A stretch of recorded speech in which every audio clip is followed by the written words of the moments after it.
अऊज़ु बिल्लाहि मिनश्शैतानिर्रजीम बिस्मिल्लाहिर्रहमानिर्रहीम। अल्लज़ीना इस्तजाबू,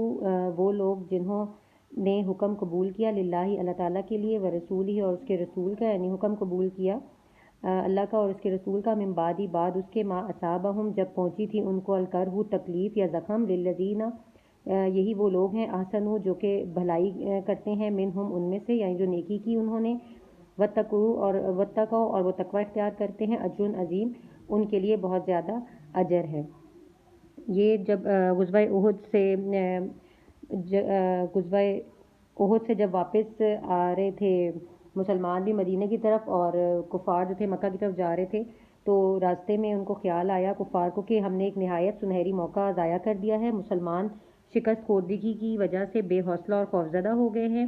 लिहाजा हमें फ़ायदा उठाकर मदीने पर भरपूर हमला कर देना चाहिए था ताकि इस्लाम का ये पौधा अपनी सरजमीन में ही नेस्तो नाबूद हो जाए। नाउज़ुबिल्लाह। इधर मदीना पहुंचकर नबी करीम सल्लल्लाहु अलैहि वसल्लम को भी अंदेशा हुआ कि शायद वो कुफ़ार जो हैं फिर पलट कर आएंगे, लिहाजा आप सल्लल्लाहु अलैहि वसल्लम ने सहाबा को लड़ने के लिए आमादा किया। आप सल्लल्लाहु अलैहि वसल्लम के कहने पर सहाबा बावजूद इस बात के कि वो अपने जो शहीद हुए थे उनके गम में थे और एक तरह से जो शिकस्त हुई थी और जो उन पर काफ़ी ज़्यादा तकलीफ़ और परेशानियां आई थी, उस वजह से काफ़ी गमज़दा थे। इसके बावजूद भी वो दोबारा से जंग करने पर तैयार हो गए और मुसलमानों का ये काफ़िला जब मदीना से 8 मील के फासले पर वाक़ हमरा उल असद पहुंचा तो मुशरिकीन को खौफ महसूस हुआ, चुनाचे उनका इरादा बदल गया और वो मदीना पर हमला आवर होने के बजाय वापस मक्का चले गए। इसके बाद नबी करीम सल्लल्लाहु अलैहि वसल्लम और आपके जो रुफ़क़ा थे वो मदीना वापस आ गए। ये आयत जो है ये मुसलमानों के इसी जज्बे और अताअत रसूल और अल्लाह और रसूल की तारीफ़ में की गई है और यही बताया गया है कि उन्होंने इतनी ज़ख़म उठाने के बाद भी अल्लाह ताला और उसके रसूल की जो है अताअत की थी। अल्लज़ीना वो लोग क़ाला लहुमुन्नासु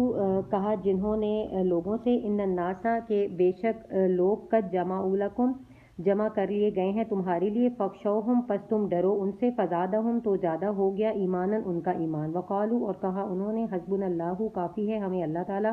व नेमल वकील और वो बहुत ही अच्छा कारसाज है। ये ये है हमरा उल असद पर जब ये पहुँचे थे और कहा जाता है कि बद्र सोगरा के मौके पर अबू सुफियान ने, क्योंकि जब ये गुज़वा उहुद से वापस जा रहे थे तो अबू सुफियान जो उस वक्त मुसलमान नहीं हुए थे उन्होंने कहा था कि आइंदा साल बद्र सोगरा में हमारा और तुम्हारा मुकाबला होगा। तो उस साल फिर बद्र सोगरा के मौके पर अबू सुफियान ने बाज़ लोगों की खिदमात माली मुआवजा देकर हासिल की और उनके ज़रिए मुसलमानों में ये अफवाह फैलाई कि मुशरिकीन ने मक्का लड़ाई के लिए भरपूर तैयारी कर रहे हैं, ताकि ये सुनकर मुसलमानों के हौसले पस्त हो जाएं। और बाज़ रिवायात की रूह से यह है कि शैतान ने अपने चीले चांटों के ज़रिए से ये अफवाह फैलाई, लेकिन मुसलमान इस किस्म की अफवाहें सुनकर खौफज़दा होने के बजाय मज़ीद अज़्म वलवले से सरशार हो गए और जिसको यहाँ ईमान की ज़्यादती से ताबीर किया गया, यानी उनका ईमान इस कदर ज़्यादा था कि वो इन अफवाहों पे डरने के बजाय उन्होंने ये कहा कि हमारे लिए अल्लाह ही काफ़ी है। तो यहाँ पर इन लोगों का जिक्र है कि जो उन्होंने अफवाहें फैलाई थी। फ़न कलबू पस वो लौटे बिनेमत मिनल्लाही अल्लाह ताला की तरफ से नेमत हासिल करके, व फज़लिन और अल्लाह ताला का फ़ज़ल हासिल करके लौटे, लम यमससहुम और ना उनको पहुँची सूअन कोई भी तकलीफ़ या बुराई, वत्तबाउ और उन्होंने पैरवी की, रिज़वान अल्लाही अल्लाह ताला की खुशनुदी की, वल्लाहु और अल्लाह ताला ज़ू फ़ज़ल अज़ीम बहुत ही ज़्यादा फ़ज़ल वाला है। और जब हुज़ूर पाक सल्लल्लाहु अलैहि वसल्लम उधर पहुँचे बद्र सोगरा, और जो फ़ज़लुन है बेनेमतुन से मुराद सलामती है और फ़ज़लुन से मुराद वो नफ़ा है जो बद्र सोगरा में तिजारत के ज़रिए से हासिल हुआ। नबी करीम सल्लल्लाहु अलैहि वसल्लम ने बद्र सोगरा में एक गुजरने वाले काफ़िले से सामान तिजारत खरीदो फ़रोख्त किया जिससे नफ़ा हासिल हुआ और आप सल्लल्लाहु अलैहि वसल्लम ने मुसलमानों में तकसीम कर दिया। वो इन्नमा बेशक ज़ालिकुम शैतानु ये शैतान है, युखव्विफु जो डराता है तुम्हें, औलियाहु अपने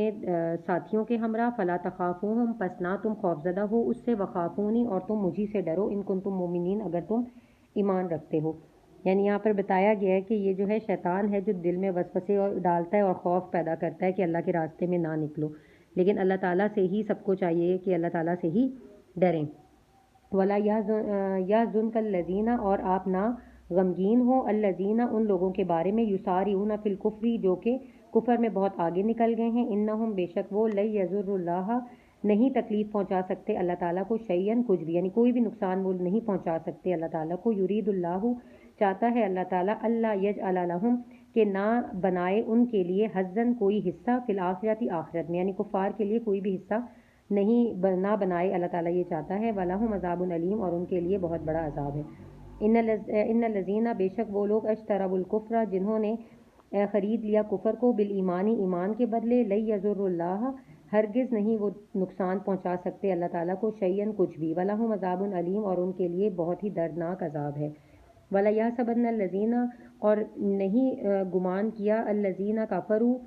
ان لوگوں نے جنہوں نے کفر کیا انما نملی کہ بے شک یعنی وہ نہ سمجھیں. وَلَا يَحْسَبَنَّ کہ نہ گمان کریں وہ لوگ جنہوں نے کفر کیا کہ بے شک نملی یہ جو مہلت دی جا رہی ہے لہم ان کو خیرن یہ بہتر ہے لِأَنفُسِهِمْ ان کی جانوں کے لیے. انما نملی بے شک یہ مہلت لہم ان کے لیے یزدادو زیادہ کر دے گی ان کو اسمن گناہ میں. وَلَهُمْ عَذَابٌ مُہِینٌ اور ان کے لیے بہت ہی ذلیل کرنے والا عذاب ہے. یعنی کفار کو جو بھی مہلت دی جا رہی ہے وہ پہلے بھی اور اب بھی وہ ان کو اپنے لیے بہتر نہ سمجھیں بلکہ وہ اس مہلت کو ان کے گناہوں میں اضافے کا ہی باعث بنے گی کیونکہ وہ جو ان کو مہلت دی جائے گی وہ اس پر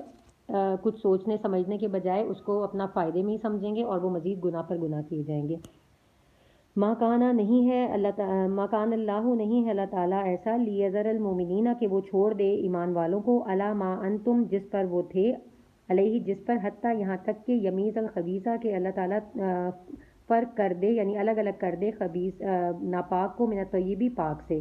وما کان اللہ اور نہیں ہے اللہ تعالیٰ ایسا لیطلعکم کہ مطلع کر دے تم پر علی الغیب غیب کی باتیں یعنی غیب کی باتیں تم پر کھول کر بیان کر دے. ولکن اللہ اور لیکن اللہ تعالیٰ یجتبی چن لیتا ہے من رسولہ اپنے رسولوں میں سے من یشاء جس کو چاہتا ہے. فآمنوا پس تم ایمان لے آؤ باللہ و رسولہ اللہ تعالیٰ پر اور اس کے رسول صلی اللہ علیہ وسلم پر. وان تؤمنوا اور اگر تم ایمان رکھتے ہو وتتقوا اور تم ڈرتے ہو فلکم پس تمہارے لیے اجر عظیم بہت بڑا اجر ہوگا. یہاں پر بتایا گیا ہے کہ اس قسم کی جو آزمائشیں آتی ہیں